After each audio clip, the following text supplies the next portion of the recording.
आदाब, मेरा नाम डॉक्टर सुवर्चला है। मैं जीवा फर्टिलिटी सेंटर्स में साइंटिफिक डायरेक्टर हूँ। सिस्टिक फाइब्रोसिस जीन म्यूटेशन कैसा जेनेटिक प्रॉब्लम है और इसकी वजह से क्या इनफर्टिलिटी हो सकता है, आज हम समझने की कोशिश करेंगे। सिस्टिक फाइब्रोसिस, इसे हम CF के नाम से भी जानते हैं, ये एक जेनेटिक डिसऑर्डर है। कैसे होता है? एक म्यूटेशन की वजह से। कौन से जीन पे होता है? CFTR जीन पे होता है। ये cystic fibrosis transmembrane conductance regulator नामक एक जीन है, जिसपे अगर ये म्यूटेशन हुआ तो सिस्टिक फाइब्रोसिस नामक जेनेटिक डिसऑर्डर होता है। ये आप समझ गए हो। CFTR जीन बहुत इंपॉर्टेंट जीन है। ये कुछ ऐसे सूचनाएं, कुछ ऐसे इंस्ट्रक्शंस देती है अपने प्रोटीन्स के रेगुलेशन में। ये CFTR जीन बहुत इंपॉर्टेंट रोल प्ले करता है। ये अपने बॉडी में प्रोटीन्स को रेगुलेट करता है। नमक और पानी को सेल मेम्ब्रेन्स के इधर उधर भेजने में भी CFTR का रोल बहुत इंपॉर्टेंट है। और इसीलिए अगर इसमें कुछ प्रॉब्लम हुआ तो ये जो सॉल्ट और वाटर का मूवमेंट है, इसमें प्रॉब्लम हो सकता है।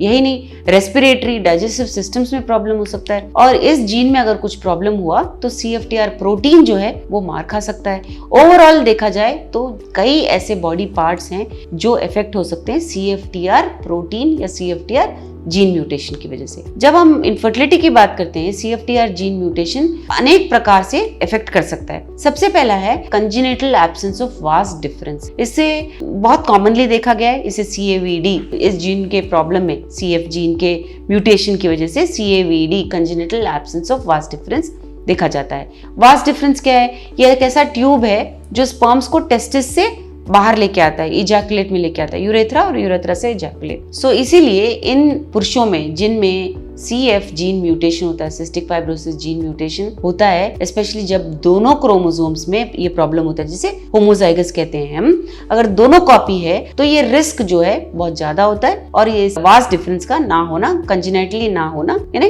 पैदाइशी ना होना देखा गया है। अगला प्रॉब्लम है मेल इनफर्टिलिटी। तो CAVD कंजेनिटल एब्सेंस अगर रहा, वास्ट डिफरेंस ही नहीं रहा, तो डेफिनेटली मेल इनफर्टिलिटी हो सकता है। हालांकि स्पर्म प्रोडक्शन होता है, ये सिस्टिक फाइब्रोसिस जीन म्यूटेशन के बाद भी स्पर्म प्रोडक्शन होता है, लेकिन वास्ट डिफरेंस ही नहीं रहा तो ये कनेक्शन जो है टेस्टिस से यूरेथ्रा का जो कनेक्शन है अगर नहीं रहा तो इनफर्टिलिटी हो सकता है। इसीलिए इन पुरुषों में स्पर्म प्रोडक्शन के बावजूद इनफर्टिलिटी देखा गया है। अगला है स्पर्म फंक्शन ठीक से ना होना। स्पर्म्स भी तैयार हो गए, क्वालिटी अच्छा नहीं होना भी ये सिस्टिक फाइब्रोसिस जीन म्यूटेशन की वजह से देखा गया है। मोटिलिटी ठीक से ना होना, यानी कि हरकत ना होना, मॉर्फोलॉजी ठीक ना होना भी देखा गया है, जिसकी वजह से डायरेक्टली आपको इनफर्टिलिटी हो सकता है। रिप्रोडक्टिव सिस्टम अबनॉर्मलिटीज भी देखे गए हैं। इसकी वजह से बॉडी पार्ट्स, अंदर छोटे जो ऑर्गन्स होते हैं जैसे एपिडिडिमिस हो गया, सेमिनल वेसिकल्स, ये बहुत इंपॉर्टेंट पार्ट्स हैं रिप्रोडक्टिव सिस्टम के, ये भी ठीक से कभी कभी काम नहीं कर पाते। सो डायग्नोस कैसे करते हैं? ये जेनेटिक टेस्टिंग सबसे अच्छा तरीका है ये देखने के लिए कि सिस्टिक फाइब्रोसिस जीन म्यूटेशन है या नहीं, और ये जो हम जिन्हें टेस्ट कर रहे हैं वो हेट्रोजाइगस है या होमोजाइगस है, यानी कि जो क्रोमोसोम ये प्रॉब्लम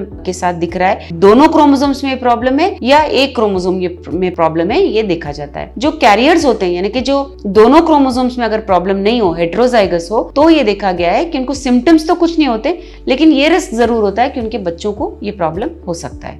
अगला है फर्टिलिटी असेसमेंट। जब सिस्टिक फाइब्रोसिस जीन म्यूटेशन होता है और बच्चे नहीं हो रहे होते हैं और जब वो असेसमेंट के लिए आते हैं, यानी परीक्षा के लिए आते हैं, तो सीमेन एनालिसिस किया जाता है, बहुत सारे रिप्रोडक्टिव फंक्शन टेस्ट किए जाते हैं, जिससे हम ये अनुमान लगा सकते हैं कि ये प्रॉब्लम कितना सीवियर है। और जेनेटिक टेस्ट तो हम करते ही हैं ऐसे लोगों में, तो उसकी वजह से भी हम ये ट्रीटमेंट ऑप्शन आराम से सेलेक्ट कर सकते हैं। ट्रीटमेंट ऑप्शन की अगर बात आए तो ART यानी असिस्टेड रिप्रोडक्टिव टेक्नोलॉजीज नामक बहुत अच्छा टेक्निक है, जहां हम IVF, इन विट्रो फर्टिलाइजेशन या ICSI, इंट्रासाइटोप्लाज्मिक स्पर्म इंजेक्शन करते हैं। इसमें स्पर्म को लिया जाता है और एक एक स्पर्म को एक एक अंडे में डाल के एम्ब्रियो तैयार किया जाता है। तो अगर आप ये सोच रहे हो कि स्पर्म कैसे लेंगे, क्योंकि मैंने आपको बताया कि स्पर्म्स तो बाहर आ ही नहीं रहे, TISA नामक प्रोसीजर द्वारा ये किया जाता है, टेस्टिकुलर एक्सट्रैक्शन ऑफ स्पर्म्स। जैसे मैंने कहा स्पर्म प्रोडक्शन हो रहा है टेस्टिस में, तो ये छोटे से प्रोसीजर द्वारा स्पर्म्स को बाहर निकालकर उसे आपके वाइफ के अंडों में डालकर एम्ब्रियो को तैयार किया जाएगा। तो मैनेजमेंट के तरीके बहुत हैं,